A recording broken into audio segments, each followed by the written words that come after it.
Channel में आप सभी का स्वागत है। ऐसे उम्मीद करते हैं कि आप लोग का पेपर अच्छा गया होगा। आज से हम आप लोग को पीआरटी में ईवीएस और हिंदी पढ़ाएंगे। आज ईवीएस के हम 4 पार्ट लेके आए हैं, जिससे जल्दी ही ख़त्म हो जाए। पेपर के टाइम तक आपका सिलेबस कंप्लीट करवाने की पूरी कोशिश करेंगे। तो पहला पार्ट 1 डाल डाल पर ताल ताल पर। तो इसके बारे में पहले जानिए पार्ट 1 में क्या था। पार्ट 1 में जो है पूनम नाम की लड़की को बुखार आ जाता है। तो 2 दिन से स्कूल नहीं गई है, तो अपनी माँ से कहती है, माँ मैं 2 दिन से स्कूल नहीं गई हूँ, आज स्कूल जाना चाहती हूँ। तो उसकी माँ कहती है, नहीं अभी तुम्हारा फीवर उतरा नहीं है, इसलिए तुम अभी स्कूल नहीं जाओ बाहर खाट पे जाके सो जाओ। तो बाहर जाके जब सोती है तो उसके चेहरे पे कुछ गिरता है गीला गीला सा। तो उसकी आँख खुल जाती है, तो देखती है कौआ और मैना कबूतर वो पेड़ के ऊपर बैठे हैं। फिर वो पूछती कि ये किसकी शरारत है। ज़रूर कौवे की शरारत है। कौवे ने उसके गाल पे बीट कर दिया होता है। जब वो ऐसे पत्ते से पोंछ के हटाती है तब भी उसका गाल चिपचिपा रहता है। तो उसने पेड़ पर कौन कौन से पक्षी देखे। बंदर देखा, कौवा देखा, तितली देखी, मैना देखा, तोता देखा। इसी तरीके से कई कई सारे पक्षी देखे। फिर जब वो तालाब के पास जाती है अपना चेहरा धुलने, तो फिर चेहरा धुलती फिर वहाँ कौन कौन से जानवर देखती है वो। तो वहाँ वो देखती है भैंस, बकरी, मेढक और कछुआ, मछली, ये सब तालाब में देखती। कहने का मतलब ये है कि आप अपने आसपास कौन कौन से जानवर देखते हैं। यहाँ जानवर इसलिए प्रयोग किया गया है सभी के लिए, क्योंकि अभी वो बच्चा छोटा है, क्लास 3rd में है। तो अभी इनका वो क्लासिफिकेशन यानी वर्गीकरण नहीं कर पाएगा कि कौन से इंसेक्ट हैं, कौन से एनिमल हैं, कौन से बर्ड है। इसलिए यहाँ जानवर का प्रयोग किया गया है। ये आपको पेडागोजी में पूछा जा सकता है। और आपके पेडागोजी में भी पूछ सकते हैं कि आप ईवीएस जो है 3rd क्लास से क्यों शुरू की जाती। आखिर हम लोग ईवीएस कहाँ पढ़ते हैं। तो आप लोग ये कह सकते हैं कि हम लोग ईवीएस जो है इंग्लिश में, अंग्रेजी में और हिंदी सब्जेक्ट और अंग्रेजी सब्जेक्ट तथा मैथ के द्वारा ईवीएस पढ़ते हैं। कभी कभी मैथ में भी डाल दिया जाता है ईवीएस के का चैप्टर, अधिकतर डाल देते हैं। और इंग्लिश में भी और हिंदी में भी कभी देखें पढ़ेंगे तब आपको उसमें भी पता चलेगा। तो हम 2nd तक ईवीएस कहाँ पढ़ते हैं, मैथ, अंग्रेजी और हिंदी के माध्यम से ईवीएस पढ़ते हैं। ये पेडागोजी का है। ठीक है, तो आइए शुरू करते हैं। तो उसमें पूछते हैं कि वो पूनम जो है अपने पेड़ पे कौन कौन से जानवर देखती है। तो वो कौन कौन से देखती है, बंदर देखती है, तितली देखती है, कौवा देखती है, मैना देखती है और तोता देखती है और छिपकली देखती है। और तालाब के किनारे कौन कौन सा देखती है, और भैंस देखती है, बकरी देखती है, कछुआ देखती है, मेढक देखती है। मेढक कैसा कैसा जानवर है। मेढक जो है उभयचर प्राणी है, जो पानी और ज़मीन पर दोनों में रहता है। तो अब पहले पार्ट का एमसीक्यू देख लेते हैं। आप लोग चैप्टर ज़रूर से अपने आप सेल्फ स्टडी ज़रूर करिएगा और हमारा भी वीडियो देखते रहिए। बिना पूँछ वाला जानवर कौन है। छिपकली की भी पूँछ है। गधा, इंसान, चीता। तो इंसान जो है बिना पूँछ वाला जानवर है। ये पाठ के अनुसार कहा जा रहा है, इस पर कोई आपत्ति ना जताए। एक जगह से दूसरी जगह जाने के लिए हम इंसान अक्सर इन जानवरों की पीठ पर चढ़ जाते हैं। हाथी, घोड़ा, उन सभी, गधा। हाँ बिल्कुल, हाथी पर भी बैठते हैं, घोड़ा पर भी, गधा भी सामान ढोता है, हम सामान भी रख लेते हैं और गधे पर भी बैठ जाते हैं। तो सभी पर। मैं एक जानवर हूँ जिसे मनुष्य का सबसे अच्छा दोस्त भी कहा जाता है। मैं उनकी रक्षा करता हूँ और जब वे घर पर नहीं होते तो मैं उनके घर की को सुरक्षित रखता हूँ। मैं कौन, बताइए कौन है। चूहा, गाय, बकरी, कुत्ता। कुत्ता है। कुत्ता बहुत वफादार होता है। अगर आपने कुत्ता पाला है तो आप पूरी वफादारी से आपकी सेवा करता है। कुत्ता और घोड़ा। मैं दीवार पर जाले बुनती हूँ जहाँ कीड़े फंसाती हूँ। और मैं कौन? इन सब मकड़ी छिपकली तिलचट्टा। तो मकड़ी जाले बिछाती है, बनाती है और उसी में कीड़े फंसाती है। इनमें से कौन सा जानवर सबसे छोटा है? चीता, हाथी, हिरन, गिलहरी। तो इनमें से सबसे छोटा जानवर गिलहरी है। बुक में भी ऐसी पहेलियाँ दी हुई हैं, अगर आप पढ़ेंगे तो आपको और अच्छे से क्लियर हो जाएगी। निम्नलिखित में से कौन सा जानवर अपने शरीर के रंग को पर्यावरण के साथ में बदल देता, पर्यावरण के साथ छलावरण में बदल सकता है? मेढक, गिरगिट, यहाँ कुछ मिस्टेक है, चीता, उन सभी। गिरगिट जो है अपना रंग, अपने शरीर का रंग वातावरण के अनुसार बदल देता है। ठीक है, जैसे पेड़ का रंग अगर भूरा है तो अपने को भूरे कलर का, अगर पत्तियों में बैठा है तो हरे कलर का हो जाता है, जिससे शिकारी इसका शिकार ना कर सके। शिकार से बचने के लिए अपना रंग ये बदलता है। मैं सबसे लंबा जानवर हूँ, मैं कौन? जेबरा, जिराफ, राइनो, हाथी। सबसे लंबा जानवर बोला है, भारी नहीं। तो सबसे लंबा जिराफ, उसकी गर्दन बहुत लंबी होती है। इनमें से कौन सा एक जंगली जानवर नहीं है? जंगली जानवर, भेड़िया, गाय, चीता, शेर। तो गाय जंगली जानवर नहीं है। मेरे पास तैरने के लिए पंख और गहरे गिलफड़े हैं, और मैं पानी के बाहर नहीं रह सकती। तो ये कौन है? बतख, सांप, मेढक, मछली। मछली जो है पानी के बाहर नहीं रह सकती, जैसे आप उसको पानी के बाहर लाएंगे वैसे वो मर जाएगी। और मेढक क्या है? उभयचर प्राणी है। पार्ट 2 में पौधों की परी। तो इसमें क्या होता है कि टीचर जो हैं बच्चों को एक वहाँ पार्क में ले जाती हैं। फिर उनको वहाँ जो पार्क होता है वहाँ तरह तरह के वृक्ष होते हैं। तो बच्चे बहुत खुश हो जाते हैं तरह तरह के वृक्ष देखकर। तो वो जो टीचर हैं दीदी, वो कहती कि चलो आज हम एक नया खेलते हैं। तो पौधों की परी, मैं जिससे कहूँगी कि पौधों की परी मतलब ये पौधे छुओ, तो सब अलग अलग पौधे छुएंगे। तो जैसे वो बोलती हैं पौधों की परी, तो सब बच्चे पौधों को, छोटे छोटे पौधों को छूने जाते हैं। कोई तुलसी का पौधा छूता है, तो एक बच्ची कहती है कि दीदी आप जहाँ बैठी वहाँ भी बहुत सारे पौधे। तो दीदी कहाँ बैठी रहती हैं? दीदी घास पर बैठी रहती हैं। वो छोटी छोटी घास होती है। कोई मोटा तना वाला वृक्ष पकड़ लेता है, तो कोई नीम का। फिर उसके बाद फिर वो दीदी बोलते हैं कि चलो पौधों की परी मतलब तरह आप मोटे तने, पतले तने, ये वाले सारे पेड़ को पकड़िए। तो जिसको जो मिलता है वो पकड़ता है। कोई उसका पीपल का पेड़ पकड़ लेता है, बहुत बड़ा रहता है। कोई पतला जिसका तना रहता है वो पकड़ लेता है। इसी तरह जब कहते हैं कि आप लोग पत्तियाँ इकट्ठी करिए, तो बच्चे तरह तरह कहती तोड़िएगा नहीं, जो गिरी हैं वही पत्तियाँ आप लोग इकट्ठा करिए। तो तरह तरह की पत्तियाँ सारी पत्तियों का रंग, आकार, सब आकृति सब अलग अलग थी। तो बच्चे कहते हैं कि कोई पत्ती गोल है, कोई तिकोना है, मतलब सारी पत्तियाँ अलग अलग हैं।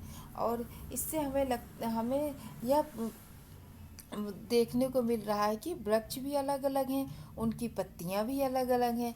फिर दीदी कहते हैं कि चलो हम तुम्हें वृक्ष का छाल पर कैसे स्क्रैच करते हैं। तो मोम लेती हैं और एक पेज, तो उसको वृक्ष उसके तने पर रख के ऐसे ऐसे मोम से रगड़ते हैं, तो उस पर उसका छाप आ जाता है। तो पाठ में यही सब है। फिर उसमें पाठ में ये है कि कौन सा औषधि का वृक्ष है, कौन से खाने वाले पत्तियां हैं और कौन सी नहीं खाने वाली। तो पूरा उसी पे है। जैसे तुलसी, नीम और पुदीना, ये सब क्या है? औषधि। पालक, धनिया और ये सब पत्तेदार सब्जियां हैं। और फल कौन कौन से हैं? तो इसी पे आधारित ये पूरा पाठ है। वह वृक्ष जिसका हिंदू धार्मिक समारोह में महत्वपूर्ण स्थान है। मटर का पौधा, आलू, बैगन, तुलसी। तो तुलसी वह वृक्ष है जिसका हिंदू धार्मिक समारोह में बहुत महत्व है। निम्नलिखित में से कौन सा पौधा तालाबों में पाया जाता है? तालाबों में आम। आम तो जमीन पे उगता है, तो पानी में नहीं रहता। कमल फूल, बरगद, पपीता। कमल का फूल जो है वो तालाब में ही खिलता है। आकाश का क्या आकार है? ऊपर के सभी, आकाश नहीं, प्रकाश का, यहाँ गलत है। ऊपर के सभी पौधों को संतुलन बनाए रखने में मदद करता है। पौधों के लिए भोजन तैयार करता है, पौधों को सुंदर बनाता है। प्रकाश से जो है प्रकाश लेकर भी पौधे पौधों के लिए भोजन तैयार करता है। पौधों के लिए भोजन कौन तैयार करते हैं? पत्तियां तैयार करती हैं। तो प्रकाश की मदद से पत्तियां जो हैं भोजन पौधे के लिए तैयार करती हैं।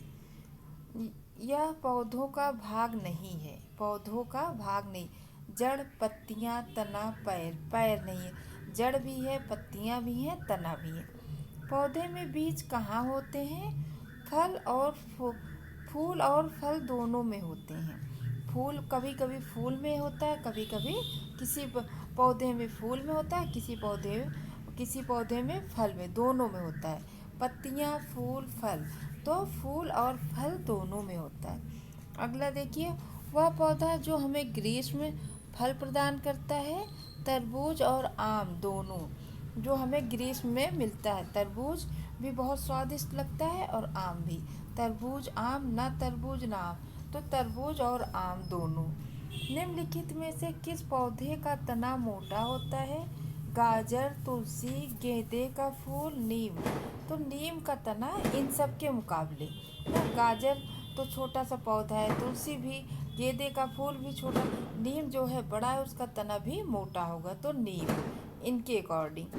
बहुत पतले तने वाला पौधा कौन सा है? जैक फल के पेड़, बरगद, तुलसी, नीम। तो तुलसी जो है, तुलसी का तना सबसे पतला होगा यहाँ पे।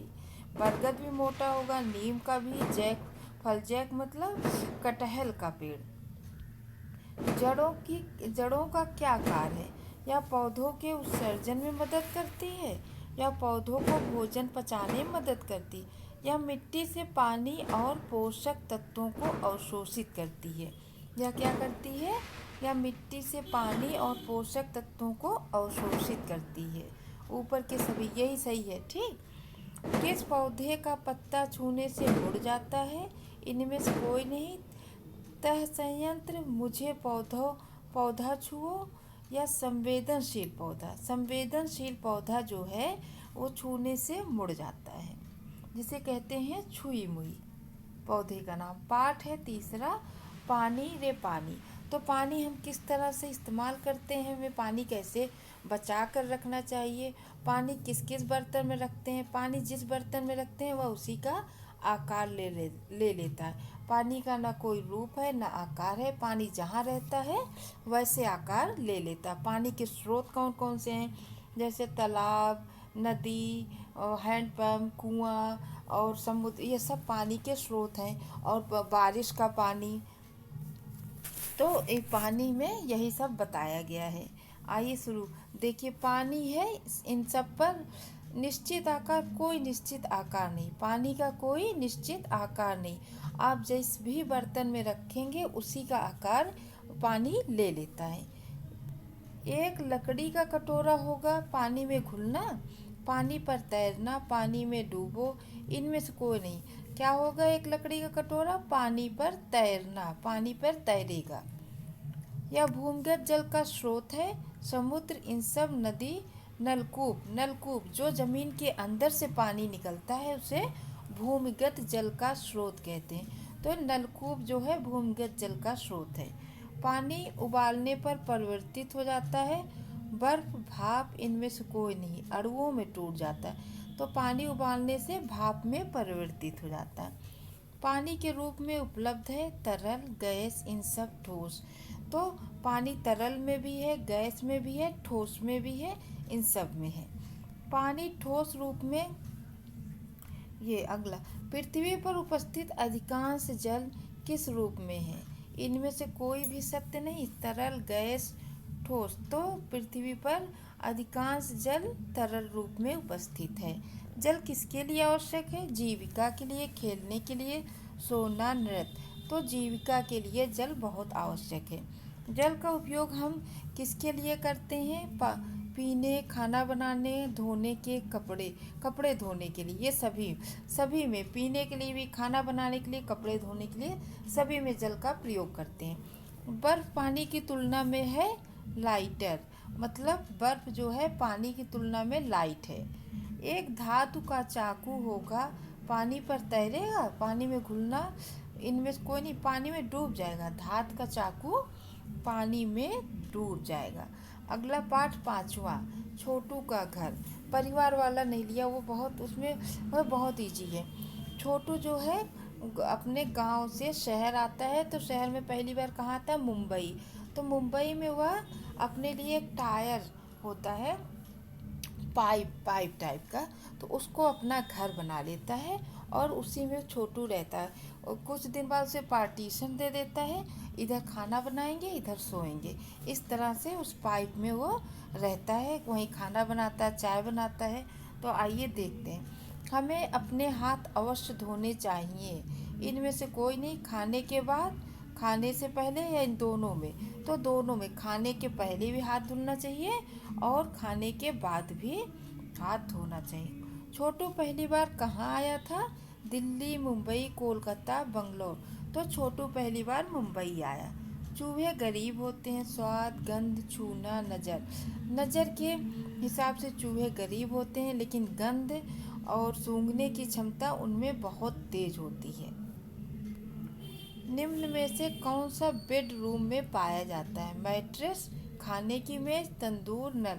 तो मैट्रेस जो है बेडरूम में पाया जाता है। निम्नलिखित में से कौन सा खेल हमारे घर के अंदर खेला जा सकता है? क्रिकेट, फुटबॉल, शतरंज, बास्केटबॉल। तो घर के अंदर क्या खेल सकते हैं? शतरंज। क्रिकेट भी आउटडोर गेम है, फुटबॉल भी, बास्केटबॉल भी। तो शतरंज हम घर के अंदर खेल सकते हैं। निम्न में से कौन सा रसोई घर में नहीं पाया जाता? बिस्तर, कढ़ाई, प्रेशर कुकर, माइक्रोवेव, ओवन। तो बिस्तर जो है क्या रसोई घर में नहीं पाया जाता।